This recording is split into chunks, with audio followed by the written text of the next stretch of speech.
She was already inside, not outside the garage, not even at the door. No, she was in my garage, sitting in the driver's seat, flipping down my mirror, touching up her lipstick like it was a damn powder room. And I just stood there trying to figure out if this was some kind of prank, or if I'd actually slipped into a parallel universe where people forget what private property means. Spoiler, it got worse. A lot worse. I'm telling this now because I need to know. Am I crazy?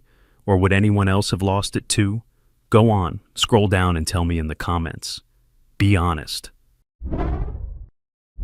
I opened my garage and froze. A black Mercedes was parked inside, and the driver was reapplying lipstick like it was her own damn mirror. Let me paint you a picture of my sanctuary. My garage isn't just where I park my black Mercedes. It's my physics lab, my woodworking shop, my organized paradise that took me 5 years to perfect. Every tool has its place, every project has its corner, and honestly, it's probably the most peaceful spot in my entire life. I'm Leo, by the way, 30, 5 years old, single, and I teach high school physics. Maybe that's why I love order so much, or maybe I just can't stand chaos. Either way, this garage represents everything I value about having my own space in this quiet suburban cabin community. I mean seriously, when you spend your days dealing with teenagers who think the laws of physics are optional, you need somewhere that makes sense, you know? So, picture this Saturday afternoon. I'm planning to test a new physics demonstration for my Monday classes. Something about momentum and energy transfer that I was pretty excited about, actually. I hit the garage door opener, expecting to see my Mercedes sitting there all clean and quiet exactly how I like it. Instead, my jaw literally drops to the floor. There's this massive white Tesla taking up my entire workspace, and I mean my entire workspace. But here's the part that really got me. This woman was sitting in the driver's seat, using my rearview mirror to fix her lipstick like she was in her own personal dressing room. I actually rubbed my eyes because I thought I was hallucinating. Who just parks in someone else's private garage like they own the place? I stood there for maybe 30 seconds, just staring, wondering if I'd somehow entered an alternate dimension where property rights didn't exist. Now, I'm a logical guy, comes with the territory of teaching physics. So, instead of immediately losing my mind, I decided to investigate. Thank God I'm tech, savvy, and installed my own security cameras a few years back after some packages went missing. I pulled up the footage on my phone, and there it was, clear as day. This woman, and I could see now that she had this perfectly styled blonde bob haircut and was wearing one of those navy blazers that screamed, "I'm in charge around here," had casually driven into my garage around noon. She'd spent a full 3 minutes primping in the mirror, checking her makeup, adjusting her hair, even reapplying her lipstick. Then she'd confidently walked over to Mrs. Smith's house next door, like she'd just parked in a public lot. This wasn't some innocent mistake or emergency situation. This was completely deliberately intentional. The footage showed her checking her watch, taking her time treating my garage like her personal parking attendant service. I mean, the audacity was actually impressive in its sheer brazenness. Being the reasonable person I am, or at least the person I thought I was at the time, I walked over to Mrs. Smith's front door and knocked politely. I knocked. No answer. Again. Still nothing. Laughter inside mocked me through the doorframe. The disrespect was starting to burn. I wasn't asking for much. Just for someone to move their car out of my private property so I could access my own garage. I waited there for almost 10 minutes, knocking every few minutes, and the whole time I could hear them talking and laughing inside, like I didn't even exist. Looking back, maybe I should have just called through the door, but I was trying to be polite. Trying to handle this like a civilized adult, which was probably my first mistake. After waiting a full hour, and I'm not exaggerating, I actually timed it on my phone because I couldn't believe how long this was taking. I made my decision. I wasn't going to touch her car, wasn't going to scratch it, or do anything that could get me in legal trouble, but I grabbed my heaviest padlock and sealed it shut. This was still my space, and I wasn't going to argue about it anymore. It's my property, right? I mean, that seemed perfectly reasonable to me at the time, though. Looking back, maybe I should have tried calling the police first. I don't know. But honestly, what would I have told them? "Officer, someone parked in my garage and won't answer the door when I knock." It felt like such a small thing to bother law enforcement with. So I grabbed one of my heavy duty padlocks from my tool cabinet, the kind I use to secure expensive equipment, and secured the garage door. Then I posted a clear sign on the outside. Garage locked. Car owner, please contact homeowner upon return from vacation. I thought that was pretty clear and reasonable, maybe even generous considering the circumstances. Within maybe 5 minutes of locking that door, I heard heavy pounding on my front door. And when I say heavy, I mean this woman was practically trying to break it down. Open this door, right now, where is my car? And her voice was so shrill it probably scared every dog in the neighborhood. I stayed silent, letting my security cameras capture every single second of her meltdown. Part of me wanted to open the door and explain the situation calmly, but honestly, I was pretty sure that conversation wasn't going to go well. The pounding continued for maybe 10 minutes, getting more frantic and aggressive. She was shouting things like, "I know you're in there," and "This is illegal." The irony wasn't lost on me. Here was someone who had illegally parked on my private property lecturing me about what was legal. That's when I learned who I was dealing with. Through the door, she started identifying herself. "This is Francine Vaughn, president of this community's homeowners association." Oh, wonderful, just perfect. Our HOA president, the 45-year-old woman who apparently saw our entire neighborhood as her personal kingdom, had decided to use my garage as her private parking space. From what I'd observed over the years, Francine was the type of person who wore authority like a weapon. Always dressed in those professional blazers, always carrying herself like she was running a Fortune 500 company instead of a suburban HOA. She had this controlling personality that seemed to treat every interaction as an opportunity to remind people of her status and power. And now, she was on my doorstep having a complete meltdown because someone had finally stood up to her sense of entitlement. That same night, something clicked in my brain. Maybe it was the adrenaline, maybe it was just being tired of people walking all over me, but I decided to book a red-eye flight to Miami. I'd been meaning to take a vacation anyway, and suddenly the idea of being thousands of miles away from this drama seemed absolutely perfect. As I packed my bags, I couldn't shake this weird feeling. Was I drawing the line or just poking the bear? Part of me wondered if I was overreacting, if I should just unlock the garage and let this blow over. But then I remembered that footage, her deliberate casual invasion of my space, and my resolve hardened. Some people only learn respect when they face consequences. I guess I was about to find out if Francine Vaughn was one of those people. The moment my plane touched down in Miami, I powered off my phone. Not just silent off, cold turkey. I wanted to build a mental firewall between me and whatever nuclear meltdown was happening back home. For the first time in months, I found myself sipping coconut water on South Beach, feeling completely and utterly free. It was like all the stress and anger just melted away with each wave that crashed on the shore. I watched dolphins leap in the distance while Francine probably plotted my arrest. The weather was perfect 80, 2 degrees with a gentle breeze, and I was starting to remember what it felt like to actually relax instead of constantly worrying about what my neighbors might do next. Of course, that peace couldn't last forever. On day 3, my neighbor Lisa somehow managed to track me down through the hotel. Now Lisa is this sharp 28-year-old freelance graphic designer who lives next door to Mrs. Smith. She's got this way of observing everything that happens in our neighborhood with the keen eye of someone who works in visual details for a living. Over the past couple of years, she'd become sort of an ally, someone who actually understood how ridiculous some of our HOA politics had gotten. Her text message was, well, let's just say it was enlightening. "Dude, Francine called the cops on you. She told them you kidnapped her car. She's also posting anonymous stuff in our private neighborhood chat group, trying to turn everyone against you." I actually laughed out loud when I read that. Kidnapped her car. Really? That was her interpretation of me locking my own garage door. I ordered another piña colada and decided that whatever was happening back home could wait until I was good and ready to deal with it. But Lisa kept me updated, and honestly, the updates just got more ridiculous. Police, private investigator, neighborhood slander. She was going full scorched earth. The police actually showed up at my house, my empty house obviously, knocked on the door for about 30 seconds, then told Francine it was a civil matter. "Ma'am, we can't break into someone's private garage over a parking dispute. You'll need to handle this through proper channels."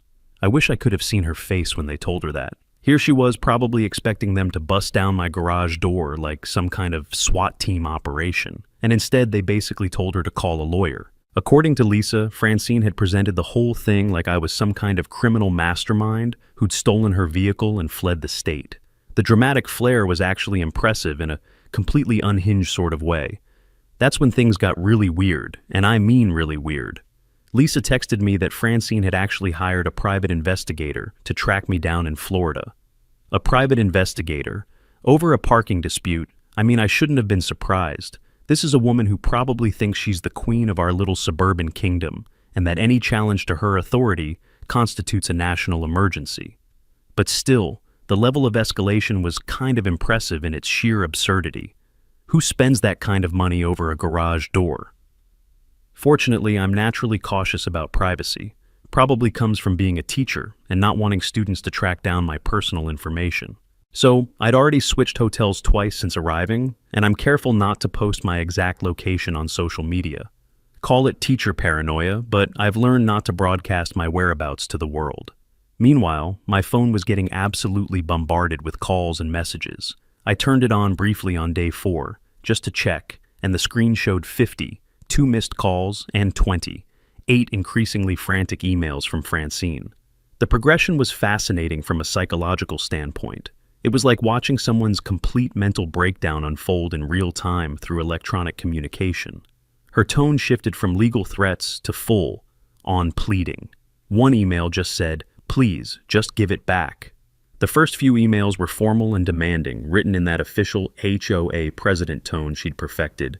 "You are legally required to return my vehicle immediately or face serious consequences." And then they got more desperate and personal. "I have important appointments, and you're preventing me from conducting my daily activities. This is affecting my ability to serve our community." By email number 25, she was practically begging, and the desperation was palpable, even through digital text. But here's what really got me. She also launched this whole digital harassment campaign through our private neighborhood chat group. Lisa forwarded me some of the anonymous posts, and they were clearly from Francine, even though she was trying to hide her identity. Things like, "Has anyone else noticed how some residents think they can just ignore community standards and common courtesy?" And, "It's disturbing when people use their property to hurt their neighbors, instead of fostering the community spirit that makes our neighborhood such a special place to live." The manipulation was so obvious, it was almost artistic in its calculation. She was trying to turn the entire neighborhood against me without actually mentioning my name directly, hoping that social pressure would force me to cave to her demands. The posts were getting more frequent and more desperate. As the days went on, each one a little more unhinged than the last. Reading through all her messages felt surreal, like I was watching someone else's drama unfold from a safe distance. It was tempting to vanish, but staying gone would make her the author of my story. The weather was perfect, the stress was completely gone, and I was starting to remember what it felt like to actually enjoy life instead of constantly walking on eggshells around my own neighbors. I was sleeping better than I had in months, eating amazing food, meeting interesting people, and generally having the kind of vacation that makes you question why you ever go back to real life. But deep down, I knew that running away would only make me the villain in my own story. If I didn't go back and face this head, Francine would probably convince everyone that I was some kind of psychopath who steals cars and flees to other states to avoid responsibility. So, instead of cutting my vacation short, like she probably expected, I decided to extend it by 2 more days. Let her dig herself into an even deeper hole. Let her keep sending those unhinged emails and making those anonymous posts that were becoming more obviously desperate with each passing day. Every single message she sent was more evidence that this woman had completely lost touch with reality and any sense of proportional response. I screenshotted everything methodically. My physics teacher brain kicked in, and I started treating this like a science experiment. Hypothesis: give Francine enough rope and she'll hang herself with it. The evidence was mounting beautifully. I was about to find out if I was right, and honestly, I was starting to feel pretty confident about my chances. Flying back into my home airport felt surreal after a week of paradise. I'd been gone for exactly 7 days, but it felt like I'd been living in a completely different universe. The whole drive home, I kept wondering what I'd find when I pulled into my driveway. Would there be a crowd of angry neighbors waiting for me? Would Francine have somehow gotten my garage door broken open? Would there be lawyers involved, or police cars, or news crews?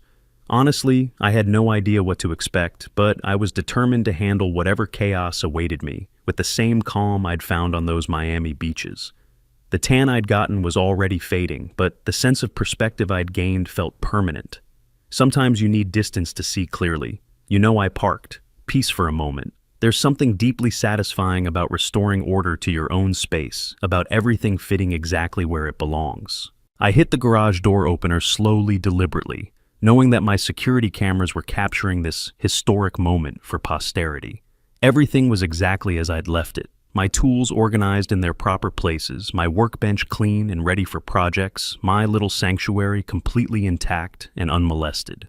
For the first time in over a week, I felt like balance had been restored to my universe, like the natural order of things had been re-established. That peaceful feeling lasted exactly 3 minutes, which might be some kind of record for inner peace in my neighborhood. I was barely out of my car when I heard those familiar heels clicking rapidly across the concrete. Francine appeared at the edge of my driveway like some kind of suburban avenging angel, her face flushed red with what looked like a week's worth of accumulated rage and sleepless nights. Her usually perfect blonde bob was slightly disheveled, and her navy blazer looked like she'd been wearing it for days without changing. "How dare you do this to me?" she started screaming before I'd even closed my car door, her voice reaching frequencies that probably violated noise ordinances. "I run this neighborhood and I will not be disrespected." Years of classroom chaos had trained me for this moment. Something about her tone and posture made me want to respond with equal anger, but I forced myself to stay calm and measured. "You're definitely not someone who has any rights to my private garage," I replied, keeping my voice as level and controlled as possible. That seemed to escalate her fury to a whole new level, like I'd just challenged the fundamental order of the universe as she understood it. She started going off about property rights and community standards, waving her hands around like she was conducting some kind of invisible orchestra of indignation. "This is a community, Leo. We have standards here. We have expectations about how neighbors treat each other. You can't just do whatever you want without considering the impact on others." I actually had to stop myself from laughing at the sheer irony. Here was a woman lecturing me about community standards and considering others after she'd illegally parked in my private property and then sicked a private investigator on me when I dared to object. The lack of self-awareness was truly breathtaking.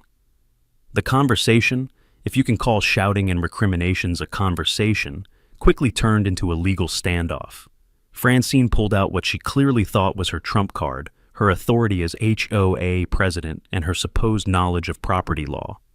As president of this community's homeowners association, I have certain rights and responsibilities that you clearly don't understand. There are protocols for these situations, procedures that must be followed. I pointed directly at my private property, no trespassing sign, which had been hanging there for 3 years and was clearly visible from multiple angles. "This is my personal property, Francine, not community space. You had absolutely no legal right to park here, and you know it." The way her face changed when I said that, it was like watching someone realize their ace of spades was actually a joker, that their entire argument was built on a foundation of nothing. That's when she delivered her ultimatum, and I have to admit it was impressively manipulative in its calculated cruelty. She wanted a public apology, $500, and full submission, or she'd sue. Her voice had this cold, calculated quality that honestly sent chills down my spine. This wasn't just some angry neighbor anymore. This was someone who had clearly spent the entire week plotting exactly how to destroy my life and reputation in our community.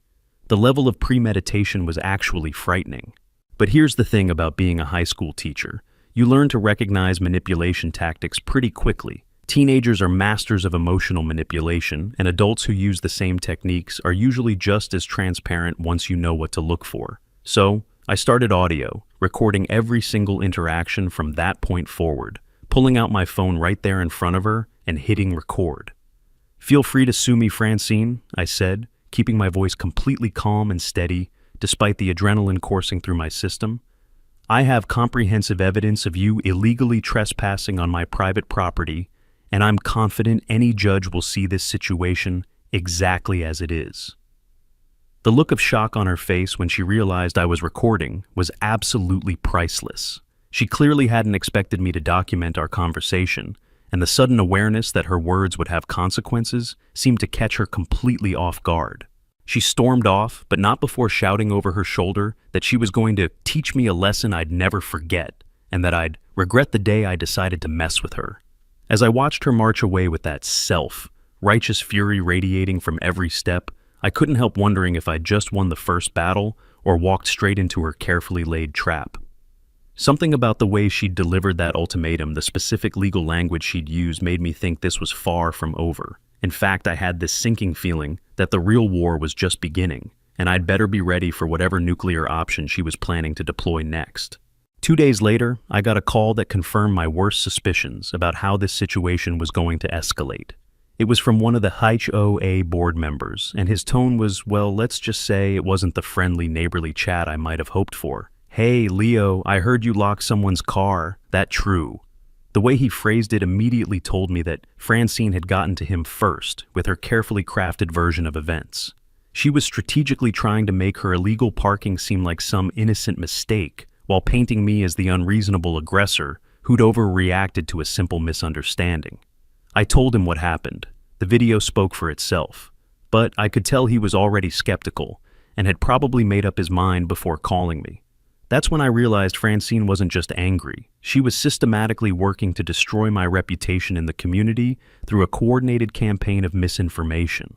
Within 24 hours, I received an official email from the HOA Board of Directors that made my stomach drop like a stone. The subject line alone was ominous. Emergency community meeting, discussion of inappropriate resident behavior affecting community harmony. They were calling a special meeting, and the agenda made it crystal clear who the target was and what the expected outcome should be. I'd never seen an emergency HOA meeting called for anything other than major disasters like flooding, fire damage, or structural issues that threaten property values. But apparently my decision to lock my own garage door constituted a community crisis worthy of an emergency session and official board intervention.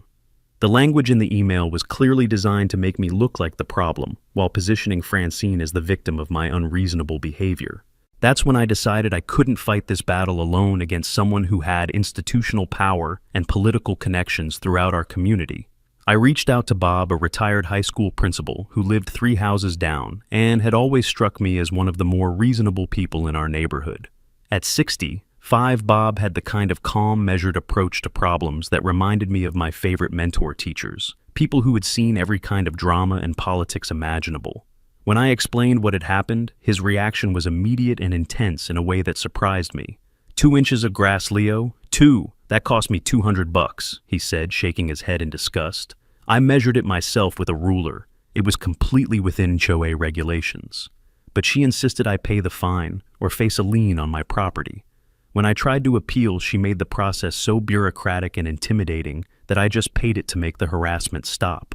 Sarah, who lived across the street, had an even worse story when I approached her for support. At 40 years old, Sarah worked as a registered nurse at the local hospital, pulling long shifts and dealing with life and death situations on a daily basis. The last thing she needed was HOA drama over house colors.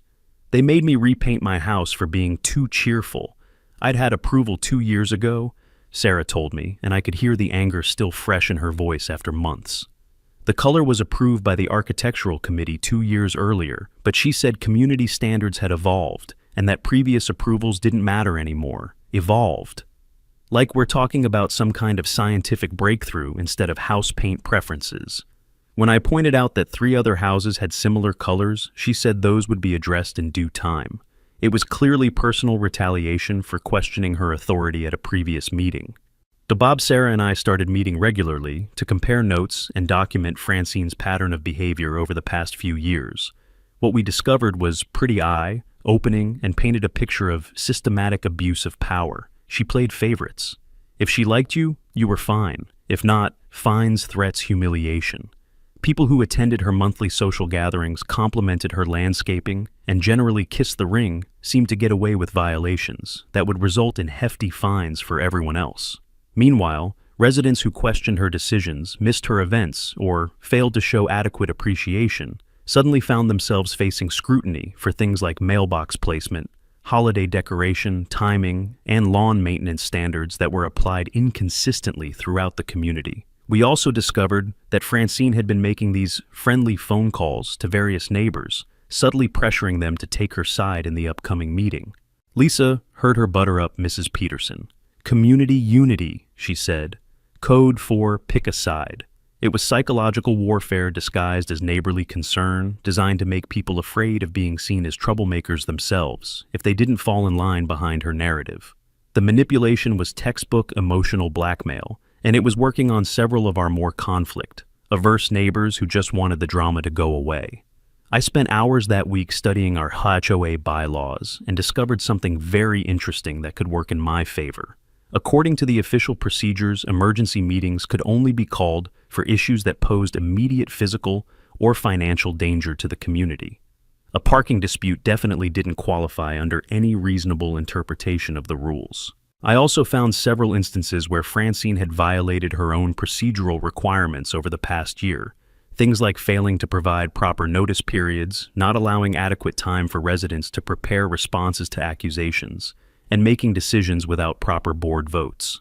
Lisa, with her graphic design background and attention to detail, helped me organize all this evidence into a clear professional presentation that would be hard to dismiss or ignore. That night, I printed flyers, just the facts, screenshots, testimonials, a few quotes from the bylaws. I slipped them into every mailbox before sunrise. As we finalized the slideshow, Lisa paused, squinting at the footer of one of the violation templates. Hold on, she said, zooming in. Tiny print in gray, Civic West Legal Resource Internal Use Only. What's Civic West, I asked. A regional legal consultancy some HOAs use, she replied. I've heard about them, more aggressive than legal. They train board presidents to weaponize code. A quick search confirmed it. Civic West wasn't just providing boilerplate forms. They were facing lawsuits for designing enforcement policies that pushed residents into foreclosure or forced sales legally. Francine hadn't written these fines. She was following a system. She's not just a control freak, I muttered. She's a cog in a much bigger machine. Screenshots of her contradictory rulings, photos of selective enforcement testimonials from Bob and Sarah about their experiences. I felt like some kind of revolutionary distributing underground pamphlets, but honestly, someone needed to show people what was really happening. The flyers were simple, factual, and devastating. By morning, the entire neighborhood would know the truth about their HOA president's reign of terror. The night before the meeting, I got the official email with the final agenda, and reading it felt like preparing for the most important battle of my adult life. My attendance was required to address violations of community standards and neighborly conduct that have disrupted community harmony and created unnecessary conflict. Reading those words, I felt this weird mix of anger, determination, and honestly a little bit of excitement. Was I walking into my moment of vindication, or was I about to face my complete social destruction in front of all my neighbors? Either way, I was done being passive and letting other people control the narrative about my own life. If Francine wanted to make this a public battle, then I was going to give her exactly what she asked for, with evidence, witnesses, and a detailed record of her own misconduct to back me up. 5 people packed into a room built for 20. Judgment Day. The turnout was absolutely incredible, and everyone knew they were about to witness either my public vindication or my complete social humiliation. The tension in the room was palpable, with people whispering and choosing sides before the meeting even officially began.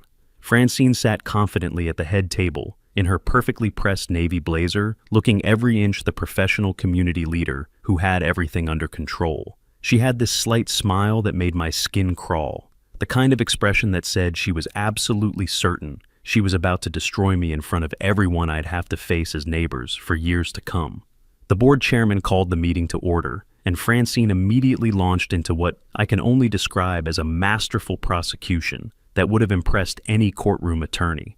She didn't scream or throw wild accusations around like she had in my driveway. Instead, she accused me of theft, emotional cruelty, and violating community harmony. Her voice was steady and filled with righteous authority. His actions were not just inconsiderate, they were potentially criminal and definitely destructive to the harmony we've all worked so hard to build here. The way she phrased everything made me sound like some kind of criminal mastermind instead of a guy who just locked his own garage door to protect his property rights. When it was my turn to respond, I cued the video, her face on screen adjusting lipstick in my mirror. The security footage was crystal clear and absolutely damning.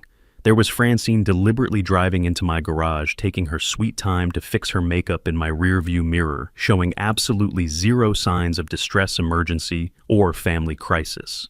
You could see her checking her watch, adjusting her hair, even reapplying her lipstick before strolling casually over to Mrs. Smith's house for what was clearly a planned social visit. The room shifted. Gasp stares. I'd flipped the script. This footage shows deliberate trespassing on clearly marked private property.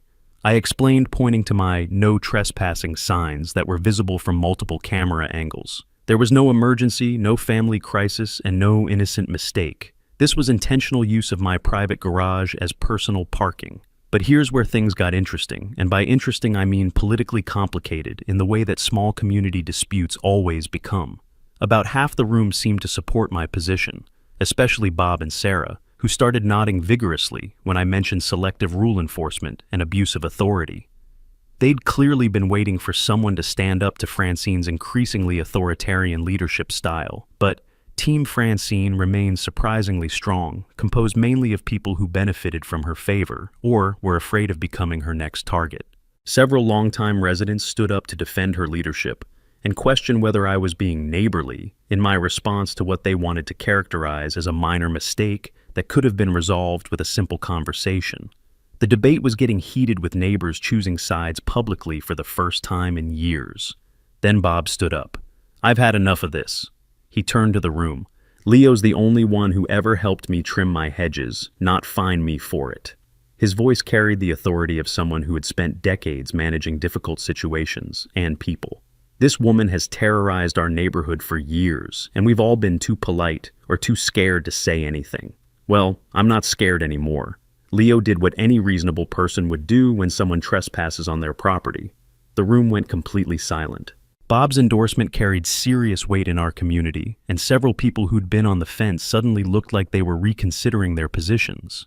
Then she cried. Just one tear. Claimed her mother was in the hospital, her husband jobless, her life crumbling. The room shifted again. Facts faded. I felt the tide turning. She didn't raise her voice or point accusatory fingers like she had during our driveway confrontation. Instead, she let a single perfect tear roll down her cheek and spoke in this soft, broken voice that somehow managed to fill the entire room and capture everyone's attention. Then she cried. Just one tear. Claimed her mother was in the hospital, her husband jobless, her life crumbling. "I made a terrible mistake, and I understand why Leo was upset, but I never imagined he would respond with such cruelty during the darkest period of my family's life." The emotional manipulation was so skillful, it was almost artistic. For a second, I felt like the villain, like maybe I had gone too far. The room went completely silent, and I felt this awful knot forming in my stomach because I knew exactly what was happening. She was using real, sounding personal tragedy to manipulate everyone's emotions and make me look like a heartless monster who had kicked someone when they were already down and struggling with legitimate family emergencies. That one tear, I still don't know if it was genuine or calculated, but it was perfectly timed, was worth more than all my security footage and logical arguments combined. The faces around the room were changing sympathy, replacing skepticism, and I could feel my support evaporating in real time as people started seeing me as the villain in this story. One woman stood. "We all have bad days." Another nodded. "Let's move on." Several other people murmured agreement, and I watched my carefully built case crumble as emotion trumped evidence. The board chairman looked ready to declare the matter resolved, with just a warning for both parties, essentially treating my legitimate property rights violation the same as Francine's illegal trespassing and weak, long harassment campaign. I knew this was my last chance, my final opportunity to prevent this woman from completely rewriting reality and escaping consequences for her behavior. The truth had to matter more than a good performance, didn't it? Later, just before I stood to deliver my final argument, Lisa tapped her phone and whispered, "There's something else." She showed me a Civic West contract header, only the name listed wasn't Francine's. "Armand Keller," she said, "Regional Field Strategist. He signed off on every enforcement action this year." I blinked. "He doesn't live here," she added. "He's Civic West corporate. So, Francine isn't the one pulling the strings," I said. "Exactly. She's a symptom. Keller's the strategy." I exhaled slowly, eyes on the crowd. One battle at a time. I stood again. My voice shook. Before you vote, you need to hear this. Every single eye in that room locked onto me, and honestly, I wasn't completely sure if what I was about to reveal would vindicate me or destroy everything I'd worked for. But I knew I couldn't let her win through manipulation and fake tears. The truth had to matter more than a convincing performance, and I was about to find out if my neighbors valued facts over feelings. I connected my phone to the room's audio system with hands that were steadier than I expected, and you could have heard a pin drop in that packed community center. I don't take any pleasure in what I'm about to play, I said, looking directly at Francine, whose face had gone noticeably pale beneath her perfectly applied makeup. But I cannot and will not let the truth be twisted by a performance, no matter how convincing or emotional it might be. The first thing I played was more security footage, this time showing the exact timestamp when Francine parked in my garage cross, referenced with her claim about rushing to the hospital for her mother's heart attack emergency. The timing didn't match at all, and the discrepancy was glaring. She had parked at 12:15 in the afternoon on a Saturday, then spent 3 full minutes primping in my mirror before walking leisurely to Mrs. Smith's house for what was clearly a planned social visit. For a heartbeat, I thought, what if the audio's not loud enough? What if no one believes it, but the real bombshell, the evidence that would change everything, was the audio recording I'd captured from my outdoor security cameras. The sound quality was crystal clear, and there was no ambiguity about what was being said or who was saying it. Then came her voice, clear, proud, and damning, speaking to Mrs. Smith like a queen mocking a servant. I'll never forget the exact words as long as I live, and neither will anyone else who was in that room that night. I deliberately parked in his garage to teach him a lesson, Francine's voice announced with unmistakable confidence and satisfaction. If he doesn't want to participate in HOA activities and support community events like everyone else, then he doesn't get to live peacefully in this neighborhood. Ha! He's probably going crazy right now, trying to figure out how to get his car out of there. Maybe this will teach him some respect for community leadership. A wave hit the room, chairs creaked, mouths hung open, whispers collided like wind through trees. The sound of 5 people simultaneously realizing they'd been manipulated was unlike anything I'd ever experienced. Francine's face went from pale to completely white, and she started her desperate defense in 3 distinct phases. First came denial. That's taken out of context, she stammered, her voice cracking under the pressure. He set me up. He recorded me illegally without my consent. This is entrapment and a violation of privacy laws. But Bob's voice boomed like a gavel. Those cameras are on his property. This meeting is over. The desperation in her voice was becoming more obvious with every word she spoke, and her carefully constructed facade was crumbling in real time. Then came deflection as she tried to salvage her position. You don't understand what I've done for you people, the sacrifices I make to keep this neighborhood respectable and maintain our property values.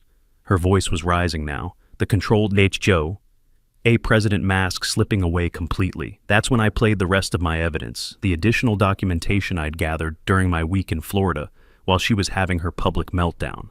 Time-stamped photos of Francine dumping garbage bags at my front door at 2 a.m, vandalizing my small herb garden by pulling up plants I'd spent months nurturing, and even scratching my mailbox with her car keys in what could only be described as deliberate property destruction. This is how our HOA president demonstrates community spirit and leadership, I said, and I couldn't keep the sarcasm out of my voice entirely. Finally came complete breakdown as all pretense dropped from Francine's demeanor, like a mask being ripped away. You're all ungrateful, she screamed, the tears disappearing instantly, the soft victim voice vanishing completely. What emerged was pure, unfiltered rage mixed with panic at being exposed so thoroughly.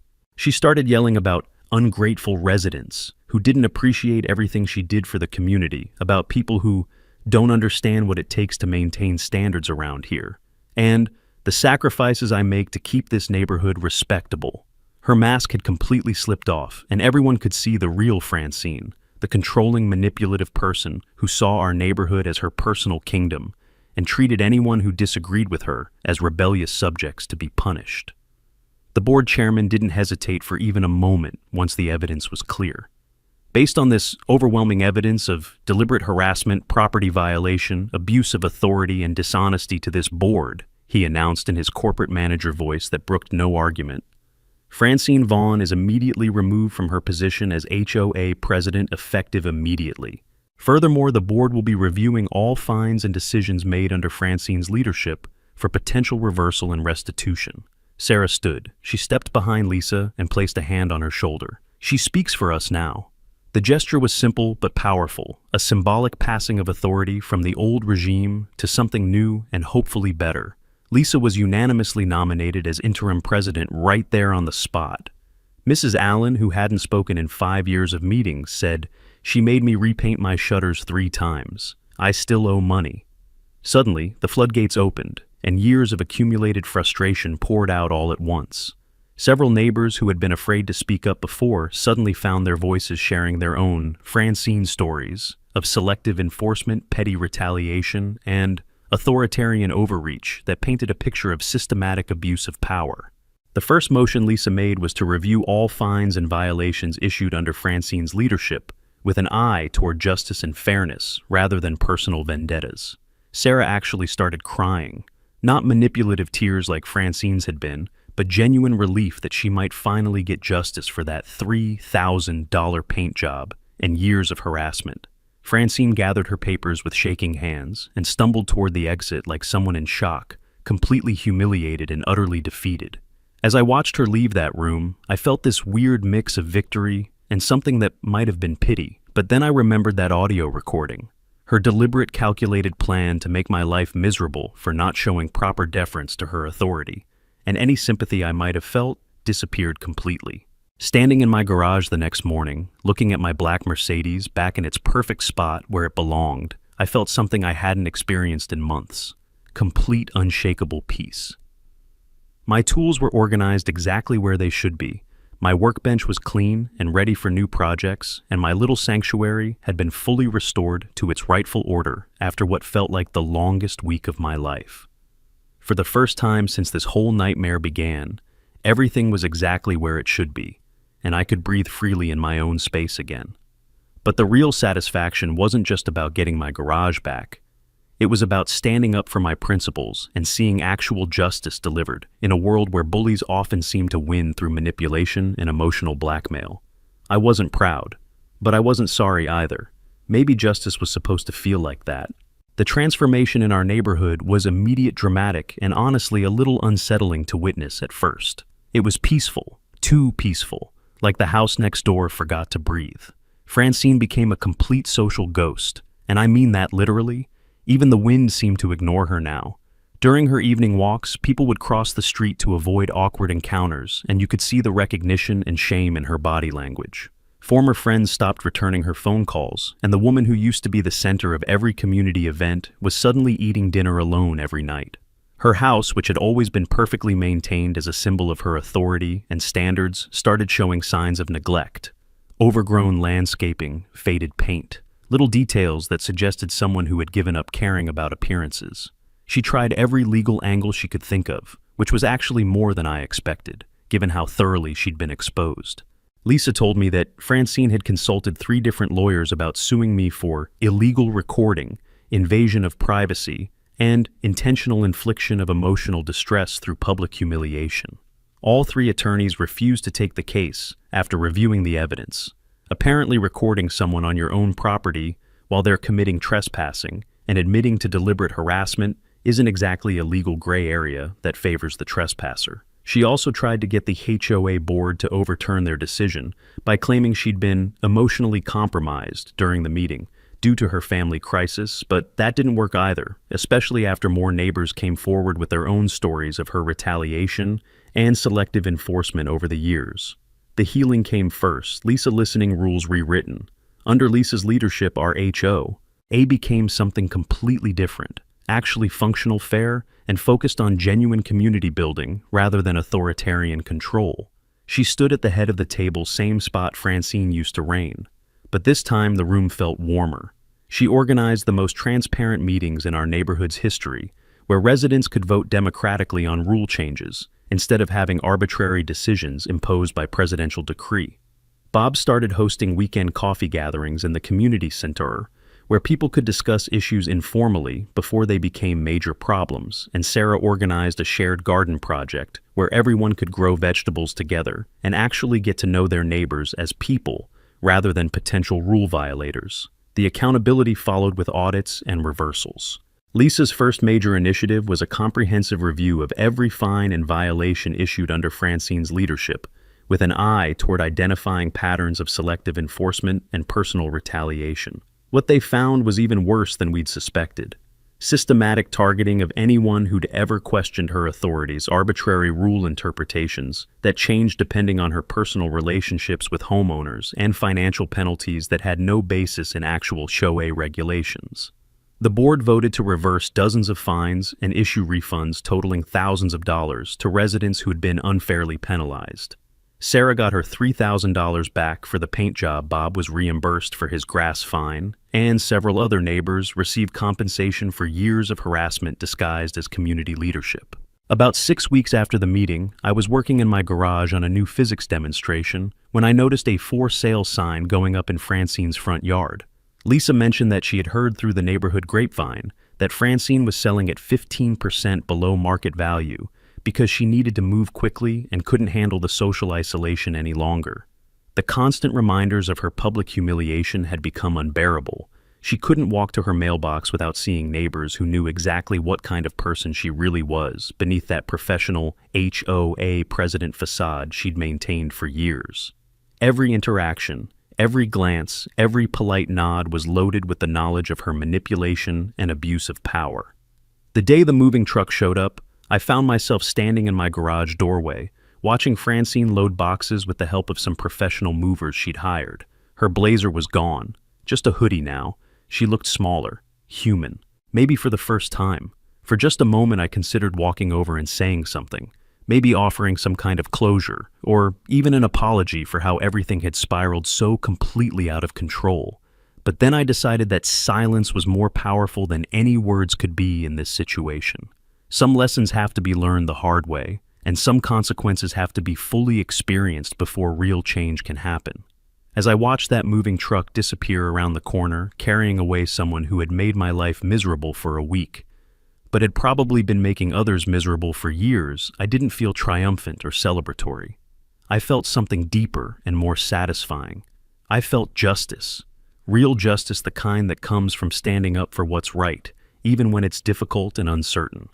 3 weeks later, I got a phone call that really drove the lesson home. "Hi, this is Janet Morrison, HOA president from Willowbrook Estates," the voice said.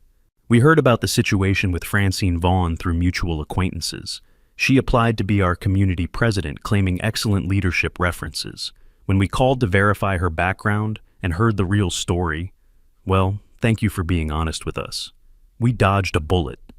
Looking back on this whole experience, I realize I didn't win this battle because I was smarter, more stubborn, or more politically savvy than Francine. I won because I understood something crucial about dealing with bullies. They rely completely on their victims staying silent, backing down, and accepting manipulation as normal behavior that can't be challenged. The moment you start documenting their actions, recording their words, and refusing to be intimidated by their threats, emotional performances, or claims of authority, their power completely evaporates, like morning fog in sunlight. If you've ever stood frozen at your own front door knowing someone's pushed too far, this story is your reminder. You're not alone, and you don't have to stay quiet. And maybe that's the part that stuck with me most. Just walking away with the door still locked. No yelling, no last word, just done. If there's anything I've learned from this mess, it's this: keep records, stay calm, and don't get pulled into someone else's drama just because they cry louder than you. The loudest story isn't always the truest. And honestly, some people don't need confrontation, they just need consequences. If you're still here, I'd love to know what you would have done. Leave a comment, I read every one.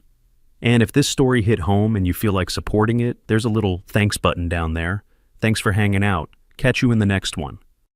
Thanks for watching QA Stories. If you enjoyed this one, hit that like button and don't forget to subscribe for more wild tales coming your way.